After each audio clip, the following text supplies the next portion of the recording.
Hello friends, welcome to toppers world. നമ്മുടെ ഇന്നത്തെ class 5ാം ക്ലാസ്സിലെ കൂട്ടുകാരുടെ ക്രിസ്മസ് എക്സാമിൻ്റെ ക്വസ്റ്റ്യൻ പേപ്പറാണ്, പ്രീവിയസ് ഇയർ ക്വസ്റ്റ്യൻ പേപ്പറാണ് നമ്മൾ ചെയ്യാൻ പോകുന്നത്. അപ്പോൾ നമുക്ക് ഈ എക്സാമിന് ഇപ്പോൾ നമ്മുടെ എക്സാം ക്രിസ്മസ് എക്സാം വരാൻ പോകണല്ലേ, ഹാഫ് ഇയർലി എക്സാം.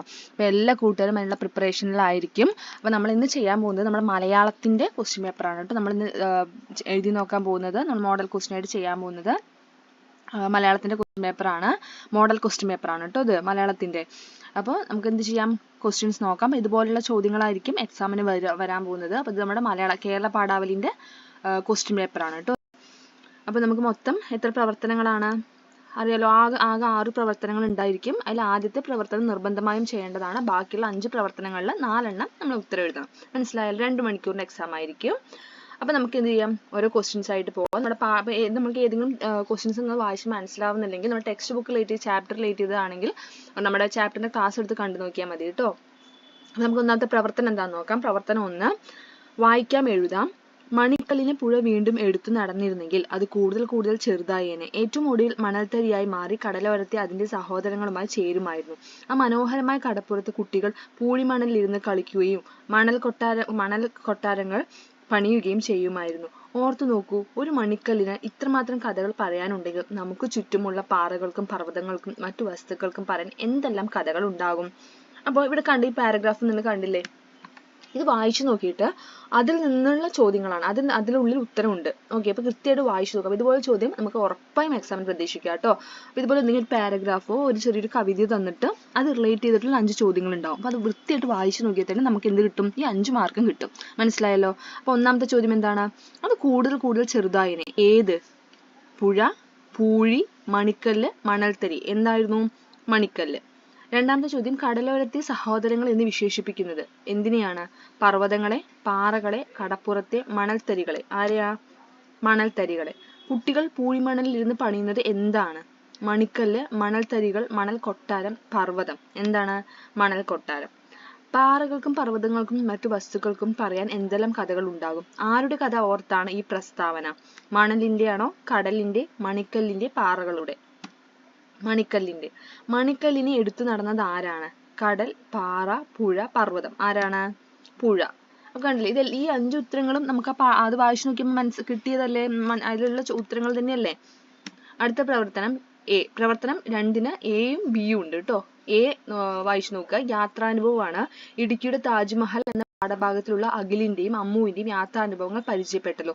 ഇതുപോലെ ചെറുതും വലുതുമായ യാത്രകൾ നിങ്ങളും ചെയ്തിട്ടുണ്ടാകും. മനസ്സിൽ തങ്ങി നിൽക്കുന്ന യാത്രാനുഭവം പങ്കുവയ്ക്കുക.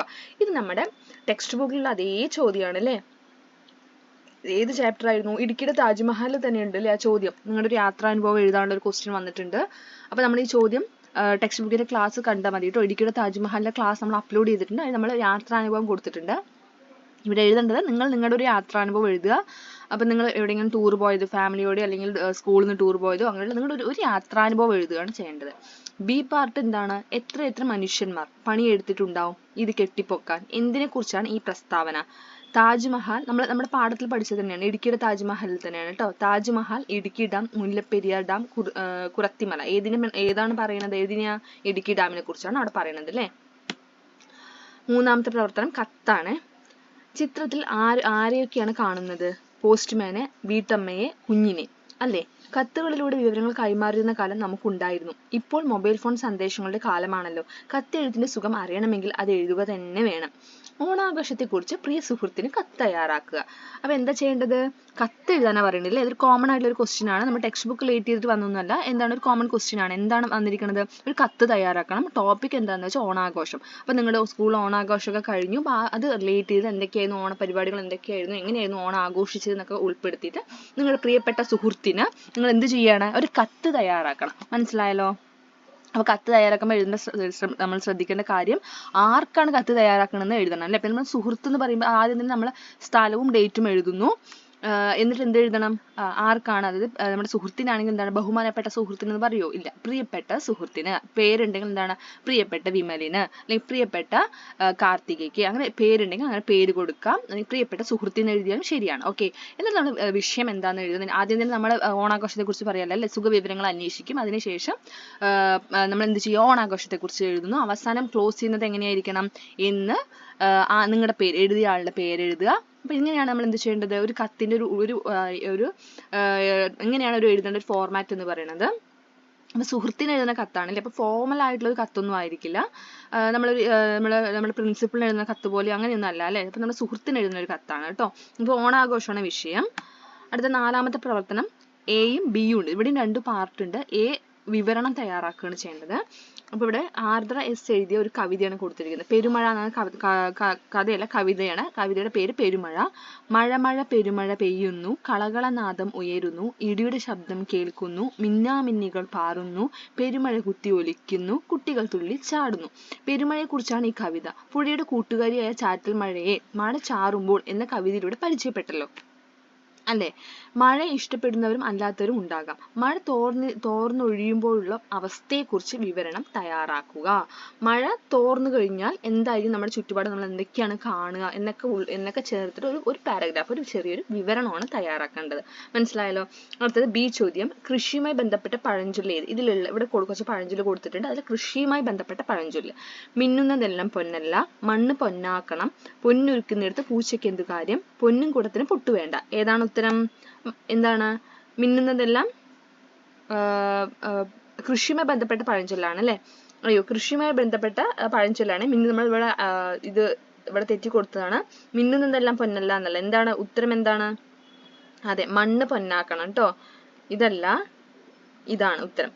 ഇവിടെയാണ് നമ്മൾ ആരോ ടിക്ക് മാർക്ക് ഇവിടെ കൊടുക്കുക നോക്കി, അത് ഇങ്ങോട്ട് വന്നതാണ്. മണ്ണ് പൊന്നാക്കണം എന്നാണ് ഉത്തരം.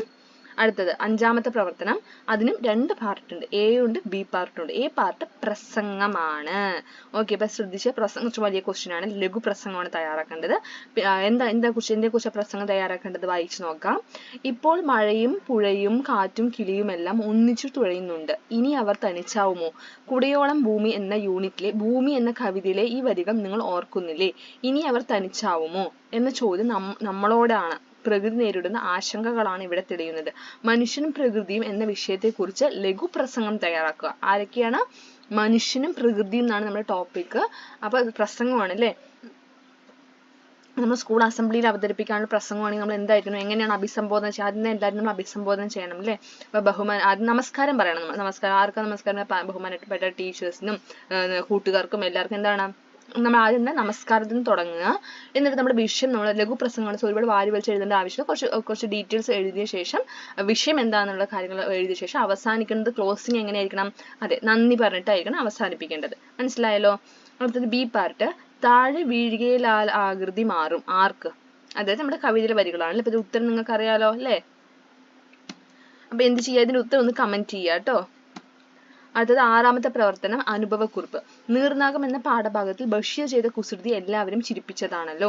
കുട്ടിക്കാലം കുസൃതികളുടേതും കൂടിയാണ്. ഓർക്കുമ്പോൾ ചിരി വരുന്ന ഏതെങ്കിലും ഒരു അനുഭവം പങ്കുവയ്ക്കുക. നിങ്ങളുടെ കുസൃതി അനുഭവം ഏതെങ്കിലും എഴുതുകയാണ് ചെയ്യേണ്ടത്. ഇതും നമ്മൾ ആ പാഠം എടുക്കുന്ന സമയത്ത് ടെക്സ്റ്റ് ബുക്കിലുള്ള ക്വസ്റ്റ്യൻ ആണ്.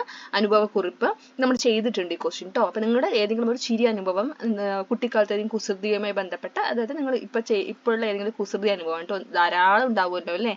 അപ്പൊ ഏതെങ്കിലും ഒരു അനുഭവം എഴുതുക. 6 പ്രവർത്തനമാണ്, 5 പ്രവർത്തനങ്ങൾ ചെയ്യേണ്ടതാണ്. അപ്പോൾ എന്ത് ചെയ്യുക? എല്ലാ ക്വസ്റ്റ്യൻ, നമ്മുടെ മോഡൽ ക്വസ്റ്റ്യൻ പേപ്പറാണ്, സോ എല്ലാ ക്വസ്റ്റ്യൻസും ചെയ്ത് നോക്കുക. ഏതെങ്കിലും ഡൗട്ട് വരും, തീർച്ചയായിട്ടും നിങ്ങൾ എന്ത് ചെയ്യുക? നിങ്ങൾക്ക് ഡൗട്ടുള്ള ക്വസ്റ്റ്യൻസ് കമന്റ് ചെയ്യുക, നമ്മൾ ആൻസർ തരുന്നതായിരിക്കും. അപ്പോൾ ഇന്നത്തെ ക്ലാസ് എല്ലാ കൂട്ടുകാർക്കും ഇഷ്ടമായി കാണുന്നു കരുതുന്നു. ക്ലാസ് ഇഷ്ടമാണെങ്കിൽ ലൈക്ക് ചെയ്ത് നമ്മുടെ കൂട്ടുകാർക്കൊന്ന് ഷെയർ ചെയ്ത് കൊടുക്കുക. നമ്മുടെ ചാനൽ സബ്സ്ക്രൈബ് ചെയ്യാത്ത കൂട്ടുകാരാണെങ്കിൽ സബ്സ്ക്രൈബ് ചെയ്യുക. നമ്മൾ ഓർമ്മപ്പെടുത്തുകയാണ്, നമ്മൾ മലയാളം മാത്രമല്ല എല്ലാ സബ്ജക്റ്റിൻ്റെ ക്ലാസ്സുകളും ടെക്സ്റ്റ് ബുക്കിൻ്റെ ക്ലാസ്സുകളും മോഡൽ ക്വസ്റ്റ്യൻസും ക്വസ്റ്റ്യൻ പേപ്പറിൻ്റെ ക്ലാസ്സുകളൊക്കെ നമ്മൾ അപ്ലോഡ് ചെയ്യുന്നതായിരിക്കും. സോ മറക്കാതെ സബ്സ്ക്രൈബ് ചെയ്യുക. താങ്ക്